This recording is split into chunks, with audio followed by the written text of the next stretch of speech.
முதல்ல இருந்த ஜெப வாழ்க்கை, முதல்ல இருந்த பரிசுத்த வாழ்க்கை, முதல்ல ஆரம்ப காலத்துல ரட்சிக்கப்பட்ட பொழுது ஆண்டவரோடு இருந்ததான உறவு, மணிக்கணக்கில் ஜெபிக்கிற ஒரு அனுபவம், அந்நிய பாஷை பேசுகிற ஒரு அனுபவம், கர்த்தரை அதிகமாய் தேடின ஒரு அனுபவம், கர்த்தரோடு இருந்த உறவு, தேவ சமூகத்தில் காத்திருந்த காரியங்கள், தேவ சமூகத்தில் விண்ணப்பித்த காரியங்கள், மணிக்கணக்காய் ஜெபித்தவைகள், அதிகாலையிலே ஜெபித்தவைகள், இப்படி பல நல்ல ஆவிக்குரிய காரியங்கள் ஆரம்பத்திலே வாலிப வயதிலே ஆரம்ப காலத்துல உன்னோடு கூட இருந்தது.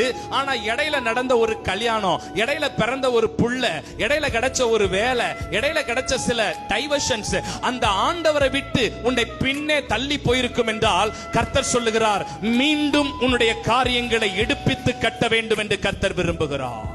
எதையெல்லாம் நீ உடைத்தாயோ அவைகளை மீண்டும் கட்ட வேண்டும் என்று கர்த்தர் விரும்புகிறார். உன் ஆவிக்குரிய வாழ்க்கை கட்டப்பட வேண்டும்.